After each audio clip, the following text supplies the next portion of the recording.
Hello friends, James Corbett here, CorbettReport.com, coming to you in the summer of 2020, and as we sit here in the depths of the COVID-19 84 crisis, and as I recently reported on Propaganda Watch, I think the COVID-19 84 agenda is going to transition us ultimately from a biosecurity paradigm into a transhuman paradigm, and I realize there are a lot of new listeners to the Corbett Report who may not know about the history of this philosophy of transhumanism or where the transhuman proponents seek to take the human race.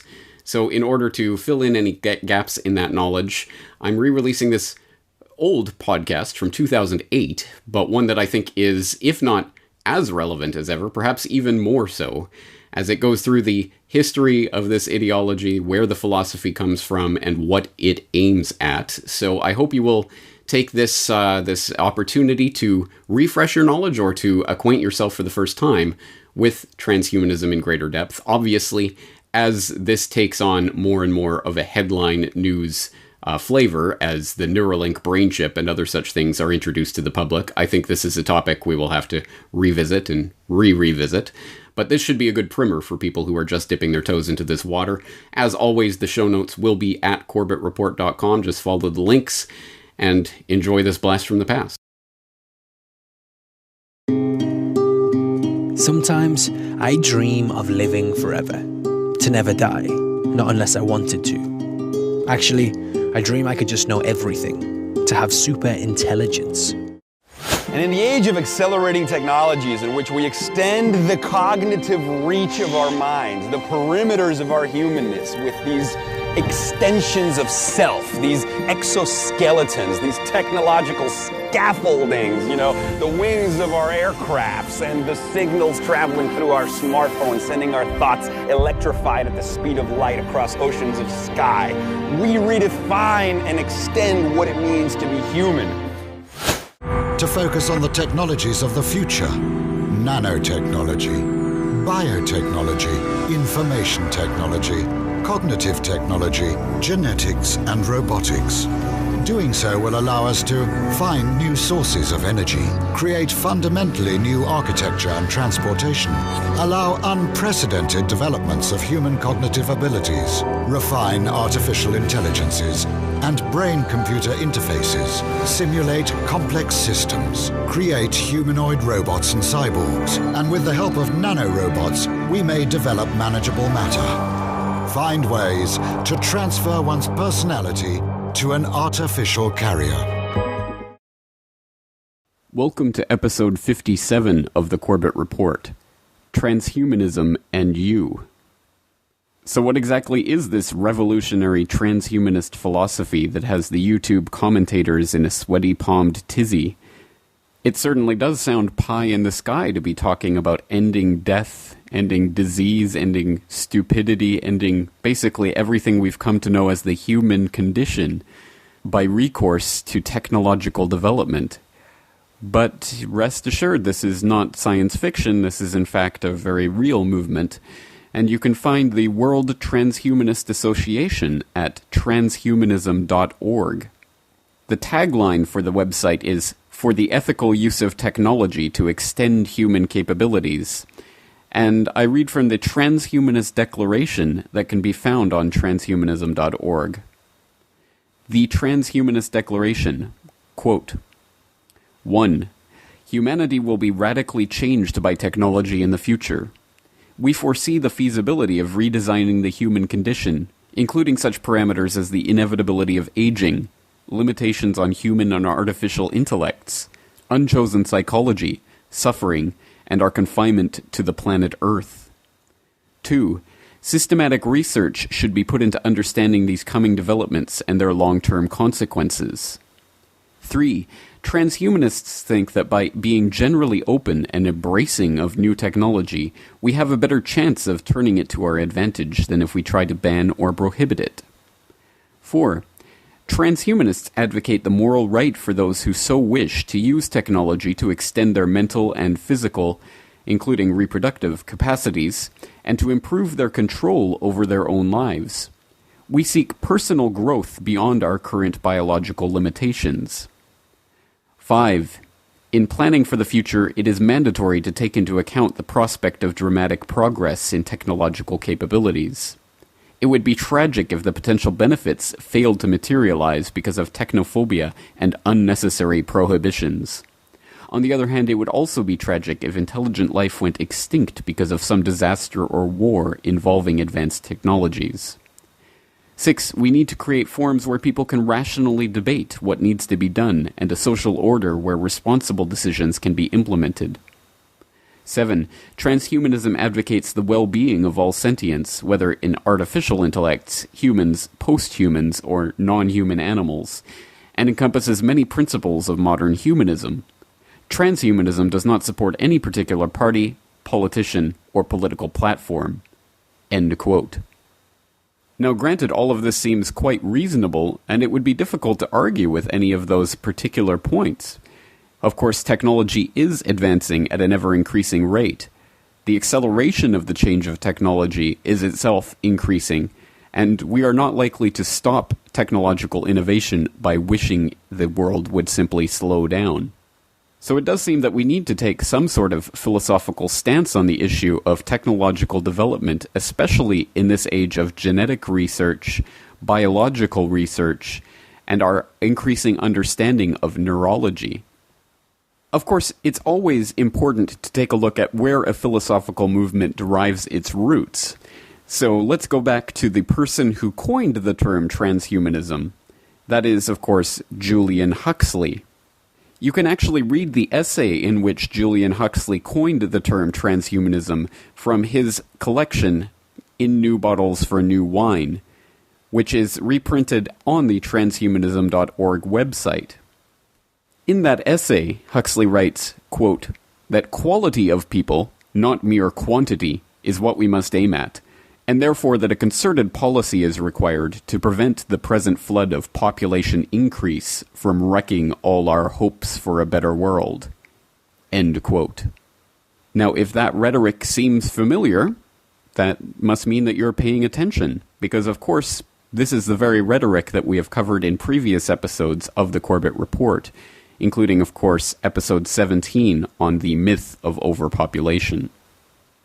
Now, if the name Julian Huxley rings a bell, then again you've been paying attention, and you'll remember from a previous episode of the Corbett Report that Julian Huxley was in fact not only the founder of UNESCO, and thus the author of UNESCO's founding document, entitled UNESCO, Its Philosophy and Purpose, in which he writes about the need to make eugenics a socially acceptable ideal once again, but also a president of the British Eugenics Society, the grandson of T.H. Huxley, also known as Darwin's Bulldog, a founder of the World Wildlife Fund, along with Nazi eugenicist Prince Philip, a member of the Euthanasia Society, and a leader in the Abortion Law Reform Association.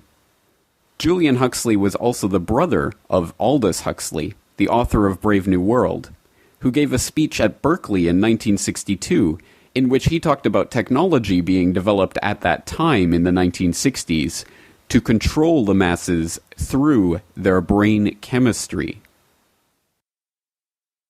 Well then, very briefly let me speak about one of the more recent developments in the sphere of neurology, the implantation of electrodes in the brain.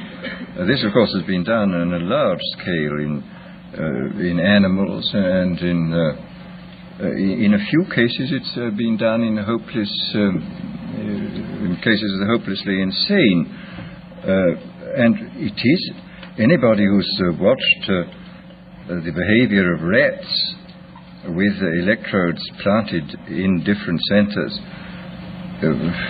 must come away from this experience with the most extraordinary doubts about what on earth is in store for us if ever this is got hold of by a dictator. If I saw not long ago some rats in Magoon's laboratory at UCLA. There were two sets of them, one with electrodes planted in a pleasure center. And these rats were, the technique was that they had a bar which they pressed and which turned on a very small current for a short space of time, which we had a wire connected with their electrode, and which stimulated this pleasure center, which was evidently absolutely ecstatic, because these rats were pressing the bar 18,000 times a day.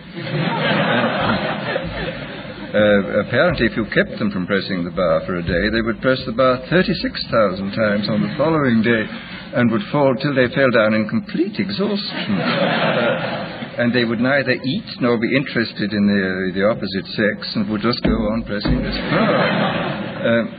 Then the most extraordinary rats were those where the electrode was planted halfway between a pleasure and a pain center, and where evidently the result was a kind of mixture of the most wonderful ecstasy in being on the rack at the same time. And you would see the rat sort of looking at its bar and sort of saying, to be or not to be, that is the question. And finally would approach and do it, and then it would go back with this awful, if one can humanize or anthropomorphize, he was feeling something terribly mixed, and he would wait for quite a long time before pressing the bar again, but he would always press it again. This was the extraordinary thing. And I noticed in this most recent issue of Scientific American, there's a very interesting article on electrodes in the brains of chickens, where the technique is very ingenious.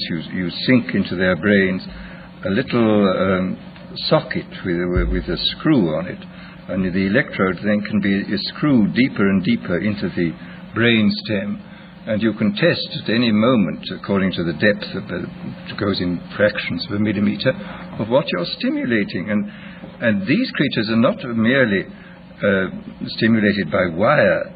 They're fitted with a miniaturized radio receiver weighing less than an ounce, which is attached to them, so that they can be communicated with at a distance. They can run about in the barnyard, and you can press the button, and this particular area of the brain to which the electrode's been screwed down to will be stimulated, and you will get these fantastic phenomena that a sleepy chicken will suddenly get up and rush about, or an active chicken will suddenly sit down and go to sleep, or a hen will suddenly start sitting as though it were hatching out an egg, or a rooster will start fighting, or will suddenly go into a state of extreme depression.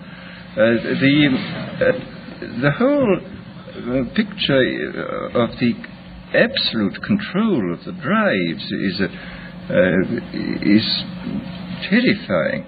And in the few cases in which this has been done with very sick human beings, the effects are evidently very remarkable too. I was talking last summer in England to Gray Walter, who is the most eminent exponent of the electroencephalogram techniques in England, and he was telling me that he's seen hopeless inmates of asylums with these things in their heads, and that these people were suffering from uncontrollable depression, and they'd had the electrodes inserted into something resembling evidently the pleasure center of the rat. Anyhow, when they felt too bad, they just pressed a button in the battery in their pocket, and he said the result was fantastic. The mouse which would go down would suddenly turn up, and they would evidently feel very cheerful and happy. So that here again one sees the most extraordinary revolutionary techniques which are now available to us. Now, it's evident from this clip that Aldous Huxley takes some form of intellectual delight at the prospect of controlling humans through these electrodes implanted in their brain, even though the gist of the lecture on a surface level is supposedly a warning against this type of technology being used for dictatorial purposes. But I think at the very least the involvement of his brother and many members of the Huxley family in the eugenics society would give the lie to the idea that Huxley really does have the general population's best interests at heart. But regardless of the Huxleys and their eugenicist fantasies, I certainly don't want to be accused of constructing a straw man argument against transhumanism. So in an effort to bring the transhumanist philosophical debate up to our present day, and giving other people a chance to make their argument for transhumanism, I'd like to turn to a documentary entitled Building Gods. This is a documentary which brings commentary from some of the leading scientists involved in the transhumanist movement, and offers some of their ideas about what we can expect in this merging of technology and humanity in the future. To be fair, the documentary also gives some limited time to at least one detractor of the transhumanist idea, but on the whole, I would say the documentary tends to further the transhumanist argument rather than the argument against transhumanism. Now, it's a lengthy documentary which you can watch on Google Video, but to get an idea of the argument, I'd like to take a look at an excellent deconstruction of the ideas presented in Building Gods that was presented by AdTV, a YouTube user who takes some of the clips from the Building Gods documentary and adds his own commentary. Let's take a listen to some of this video, which again you can find from the documentation section of CorbettReport.com. To set up some of the information presented in this video, it might be useful to note that certain terms like artellect, which is artificial intellect, or Terran, which is person who refuses to take some of the transhumanist or cyborgian implants of the future, are bandied about by the people who are part of this transhumanist movement. Included in this video is commentary from people like Dr. Kevin Warwick, a well-known proponent of transhumanism, who can be found online. Let's take a listen now to this video.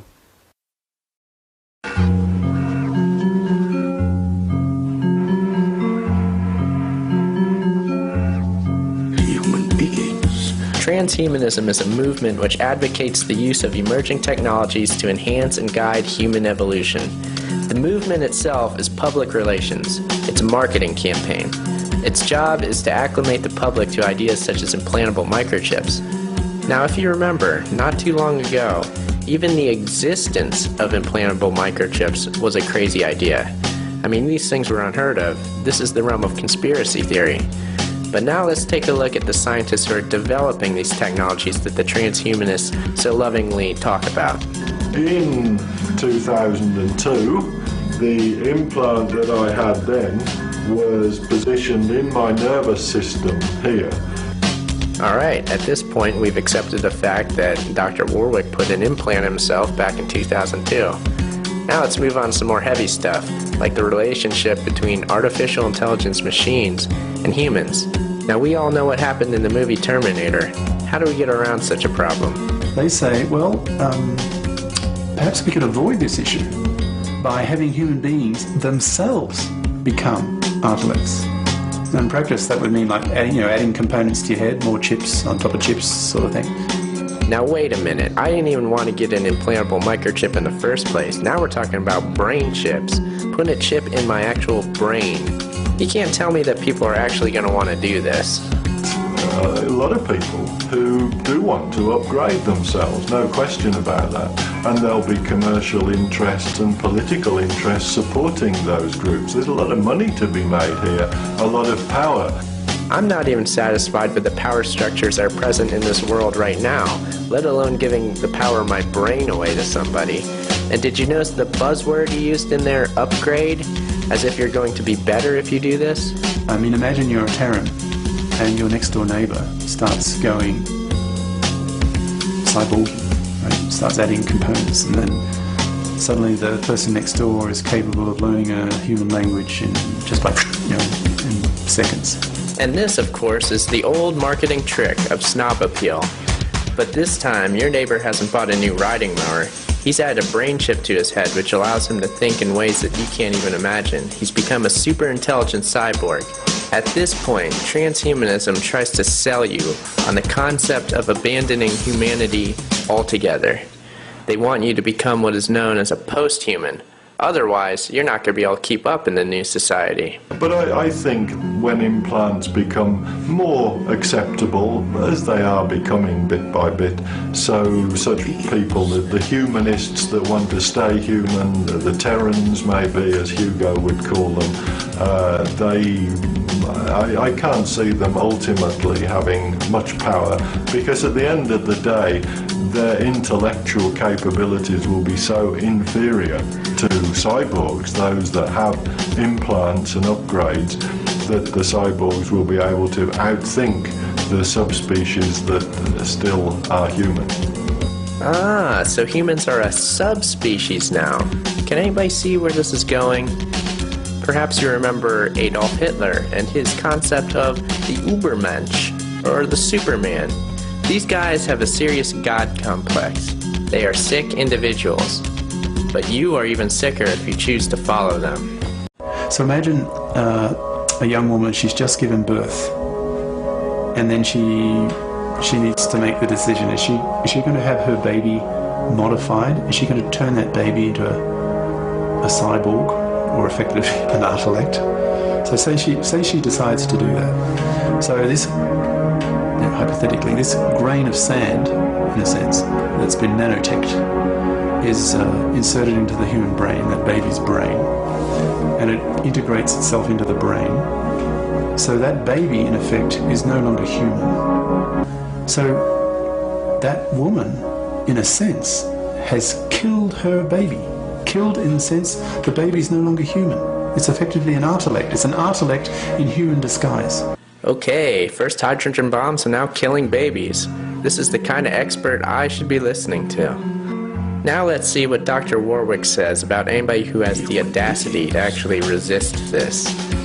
So the future for an ordinary everyday human, I guess there'll be some sort of subspecies, just like we have cows now, so we'll have humans in the future.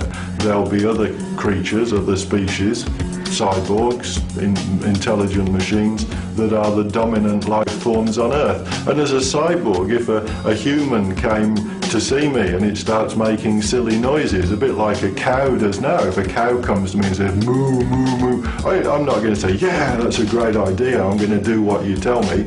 So it will be with a human.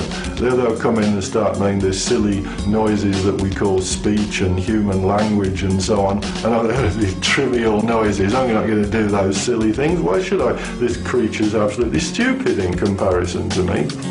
And there you have the transhumanist sales pitch, brought to you, of course, by the experts. And if you didn't know, transhumanism is just the new face of eugenics, which you should look into. All this talk about super intelligence and how great it's going to be a cyborg is simply bait.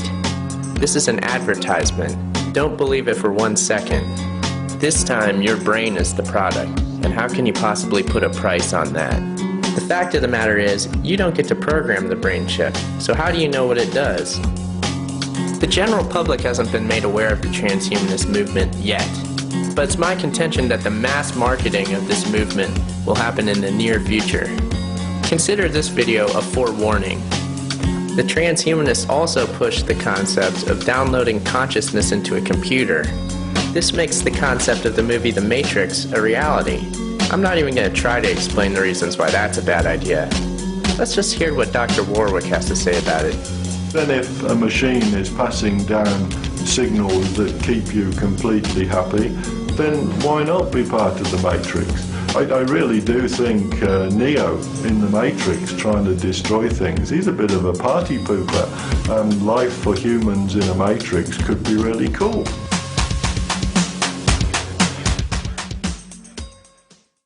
Now, I think that commentator gives a pretty good breakdown of exactly why these transhumanist ideals only need to be scratched on the surface to reveal some very troubling implications underneath.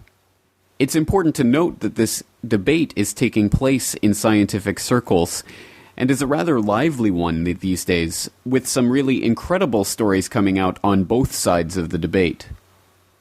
Some glimpses into this debate might be gained from such articles as Human Species May Split in Two from BBC News, which states, quote, Humanity may split into two subspecies in 100,000 years' time, as predicted by H.G. Wells, an expert has said. Evolutionary theorist Oliver Curry of the London School of Economics expects a genetic upper class and a dim-witted underclass to emerge. The human race would peak in the year 3000, he said, before a decline due to dependence on technology. People would become choosier about their sexual partners, causing humanity to divide into subspecies, he added. The descendants of the genetic upper class would be tall, slim, healthy, attractive, intelligent, and creative, and a far cry from the underclass humans, who would have evolved into dim-witted, ugly, squat, goblin-like creatures. End quote. Again, this is not coming from a science fiction author, it's coming from an evolutionary theorist at the London School of Economics.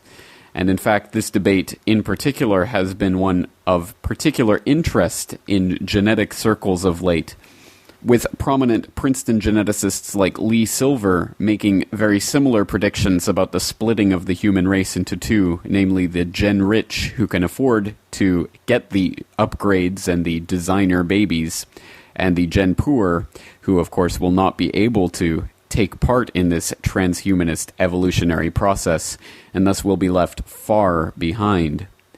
Now, Lee Silver seems to think the idea of splitting humanity into two species is a great idea, with the lower species being the natural workers and low-paid service providers or laborers for society. But there are others who disagree with him. And for a little bit of that debate, you might go to the Center for Genetics and Society at geneticsandSociety.org and look at an article entitled The New Eugenics, The Case Against Genetically Modified Humans, from November 30th, 1999. Now, all of this seems very philosophical, and maybe a debate that can be had at leisure at some time in the future, but this is very much not the case. In fact, this debate is intruding very much into our most private spaces and into our personal lives, in a manner which cannot be ignored. One of the most obvious examples of how technology is merging with the human comes in an examination of the implantable microchip.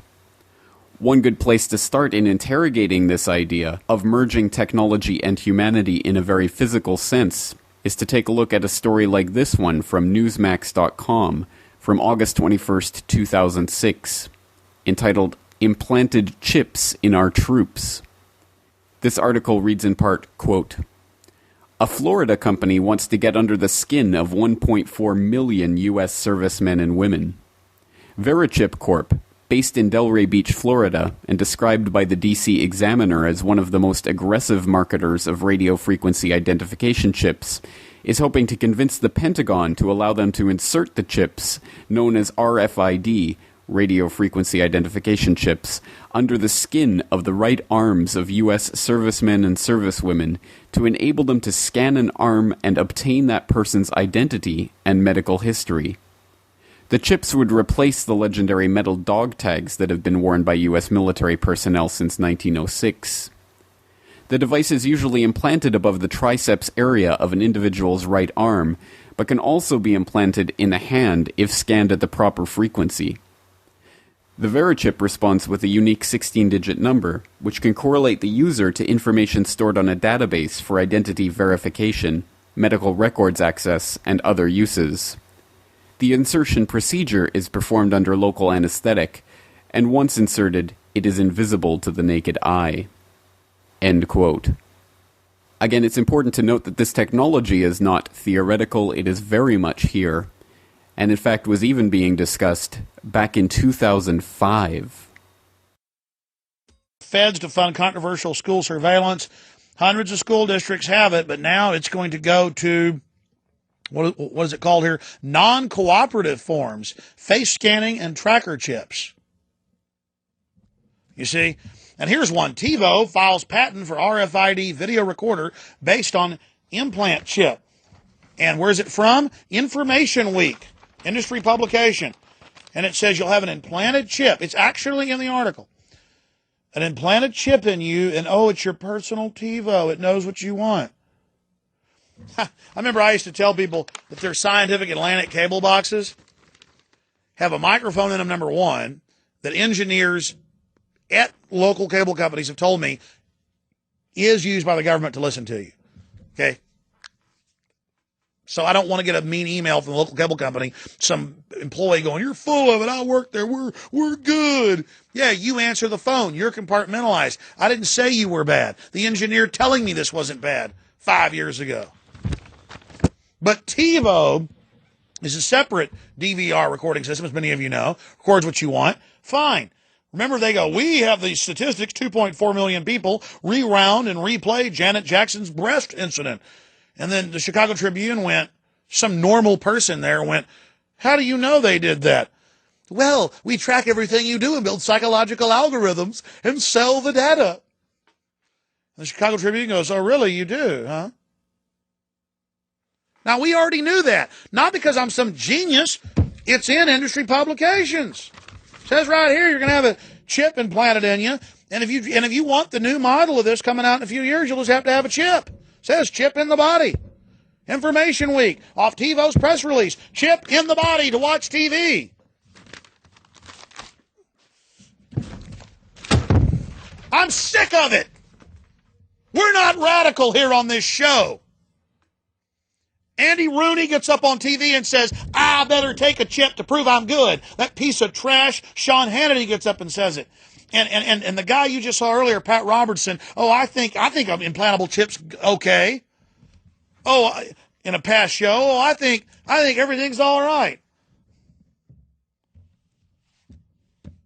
You know, I'm just tired of it, folks. I got another one here where in the future, if you want to go in the hospital, you got to have a chip, and they're already saying they'll give people better beds and discounts if they'll take a chip. "Oh, you don't have money to get in the hospital? We have a federal grant. Half price on that surgery. Just take a chip." Why? Why take a chip? Why? Anything to incentivize, anything to break the ice, and your kids, it's already happened. The Defense Department said they'd do it. We knew they'd do it. Now they've done it. And they're funding this. They said they were going to use fads to sell it. And already, "Your parents don't want you to have it. They're not cool. You're cool. I don't just have one chip. I have dozens. Everything I do is tracked. Ha ha ha. I'm anti-establishment. My mommy and daddy, those dumb Christians, they didn't want it. Or those dumb liberal parents of mine, they think it's Big Brother. I'll show them. I've got the new Igron 7 brain an analyzer stimulator, sciatica, connected. I went and got it, and the new law says I'm allowed to at age 5. You can't keep me from having the technology." I've had top professors on that go, "Yes, we'll force you to have your brain chip soon, Alex. We deserve the future. You're not going to hold us back." I mean, you know, it's Twilight Zone. Twilight Zone. Come on. Once again, you cannot make this stuff up, and Alex Jones has hit the nail on the head by taking a look at that InformationWeek.com story. Again, you can find the link from CorbettReport.com. But it's very much the case that even back in 2005, TiVo was filing a patent for an RFID-based video recorder that would, quote, "recognize viewer preferences through an RFID chip embedded in clothing, jewelry, or inserted somewhere in the user's body," end quote. Again, why you would need a chip inserted in your body simply to watch TV is another matter, but the very fact that they're suggesting this must mean something. Alex Jones also hit the nail on the head when he talked about the way this technology would be gradually introduced into society, first by marketing it to naive and rebellious youth as a sign of rebellion against the structures and strictures of society. A glimpse of the way that this type of technology could be introduced into society is given in an excellent article from the Toronto Star from December 10th, 2006, entitled, "One Generation is All They Need." Quote, "Employers will start to expect implants as a condition of getting a job. The U.S. military will lead the way, requiring chips for all soldiers as a means to enhance battlefield command and control, and to identify human remains. From cooks to commandos, every one of the more than 1 million U.S. military personnel will see microchips replace their dog tags. Following quickly behind will be the massive security sector. Security guards, police officers, and correctional workers will all be expected to have a chip. Individuals with sensitive jobs will find themselves in the same position. The first signs of this stage are already apparent. In 2004, the Mexican Attorney General's office started implanting employees to restrict access to secure areas. The category of sensitive occupation will be expensive to the point that anyone with a job that requires keys, a password, security clearance, or identification badge will have those replaced by a chip. Judges hearing cases on the constitutionality of these measures will conclude that chipping policies are within legal limits. The thin veneer of voluntariness coating many of these programs will allow the judiciary to maintain that individuals are not being coerced into using the technology. In situations where the chips are clearly forced on people, the judgments will deem them to be undeniable infringements of the right to privacy. However, they will invoke the nebulous and historically shifting standard of reasonableness to pronounce coerced chipping a reasonable infringement on privacy rights in a context of demands for government efficiency and the pressing need to enhance security in light of the still ongoing wars on terror, drugs, and crime. At this juncture, an unfortunately common tragedy of modern life will occur. A small child, likely a photogenic toddler, will be murdered or horrifically abused. It will happen in one of the media capitals of the Western world, thereby ensuring non-stop, breathless coverage. Chip manufacturers will recognize this as the opportunity they have been anticipating for years. With their technology now largely bug-free, familiar to most citizens and comparatively inexpensive, manufacturers will partner with the police to launch a high-profile campaign encouraging parents to implant their children to ensure your own peace of mind. Special deals will be offered. Implants will be free, providing the family registers for monitoring services. Loving but unnerved parents will be reassured by the ability to integrate tagging with other functions on their PDA so they can see their child anytime from any place. Paralleling these developments will be initiatives that employ the logic of convenience to entice the increasingly small group of holdouts to embrace the now common practice of being tagged. At first, such convenience tagging will be reserved for the highest echelon of Western society, allowing the elite to move unencumbered through the physical and informational corridors of power. Such practices will spread more widely as the benefits of being chipped become more prosaic. Chipped individuals will, for example, move more rapidly through customs. Indeed, it will ultimately become a condition of using mass transit systems that officials be allowed to monitor your chip. Companies will offer discounts to individuals who pay by using funds stored on their embedded chip, on the small print condition that the merchant can access large swaths of their personal data. These discounts are effectively punitive pricing schemes, charging unchipped individuals more as a way to encourage them to submit to monitoring. Corporations will seek out the personal data in hopes of producing ever more fine-grained consumer profiles for marketing purposes and to sell to other institutions. End quote.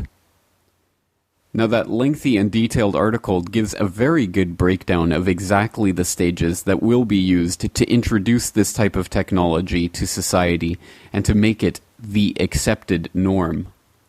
Indeed, it's important to stress that the idea of the social norm, conforming to societal standards, will be an integral part of this process. By making it imperative that you get this chip to fit into society, the people behind this agenda will have secured the compliance of a large percentage of the population, people who are too afraid to speak out against things that they know to be wrong if everybody else is doing them. Now, stepping back, the idea of the implantable chip is just one small facet of the larger transhuman agenda, but undoubtedly an important one, and one that is here now.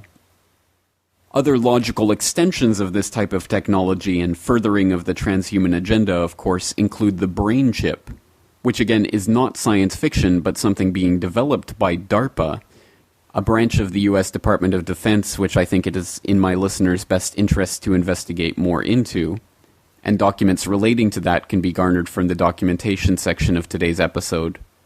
But other facets of the agenda can also rely on simply brain chemistry as a way of enhancing the human experience.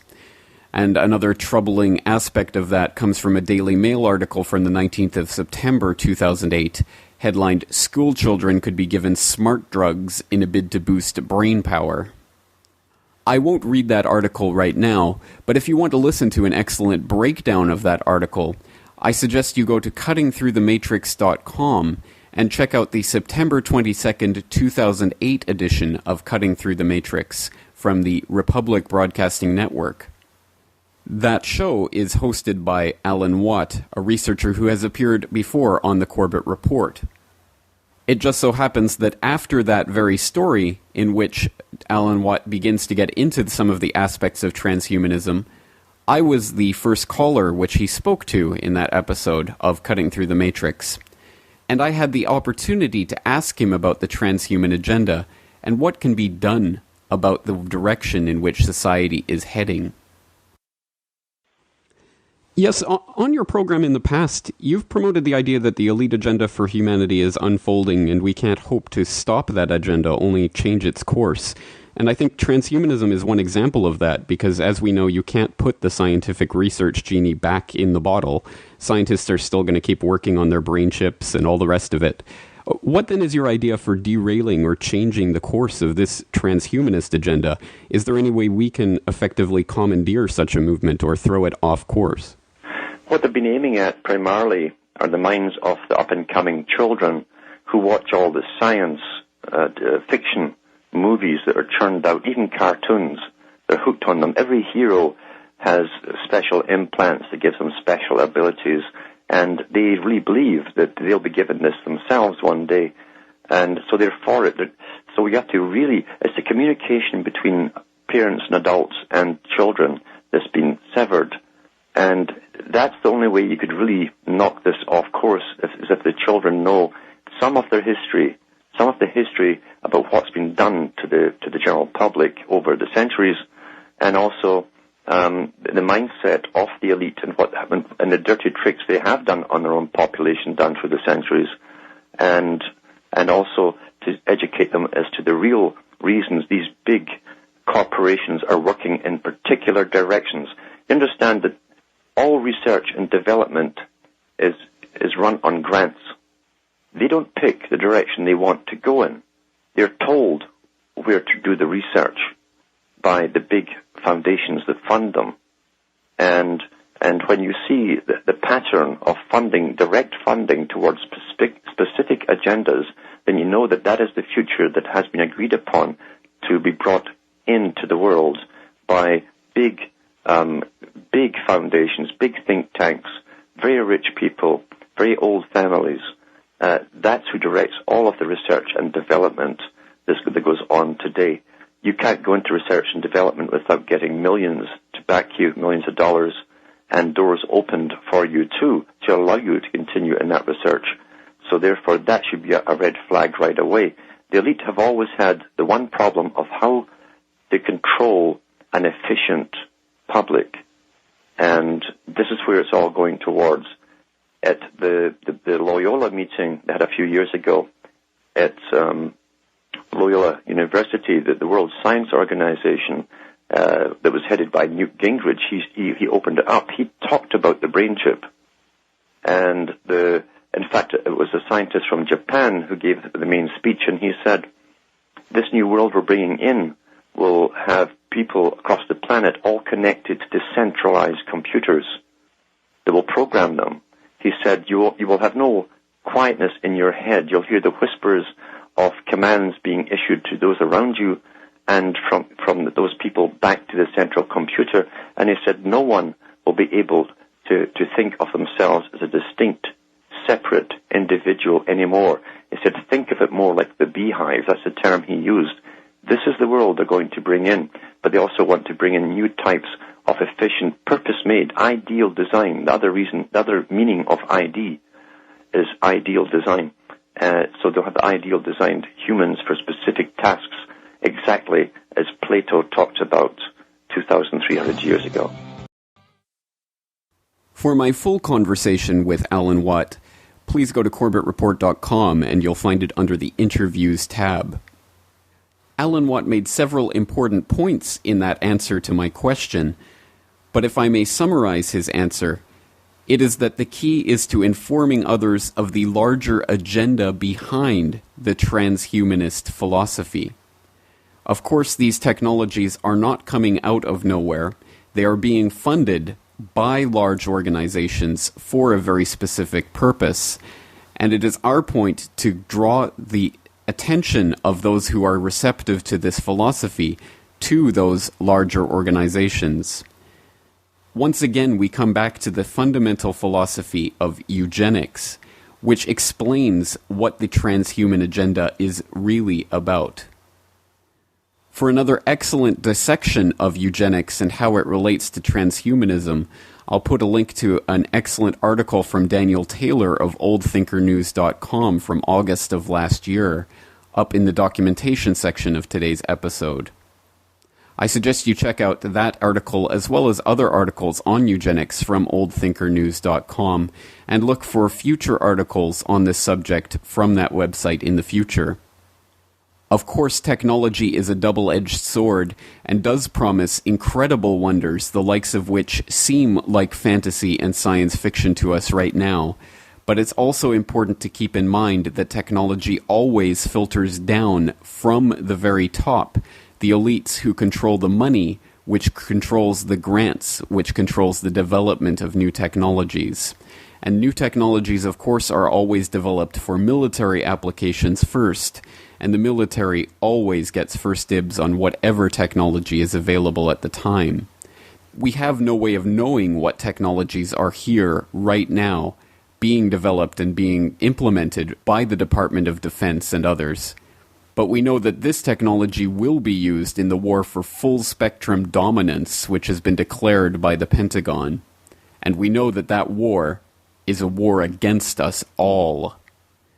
The post-human world could so easily be a world of dictators controlling the masses through technology.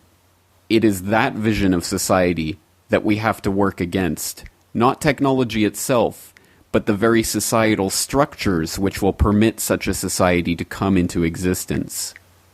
Again, information is the key. Get informed and get others informed.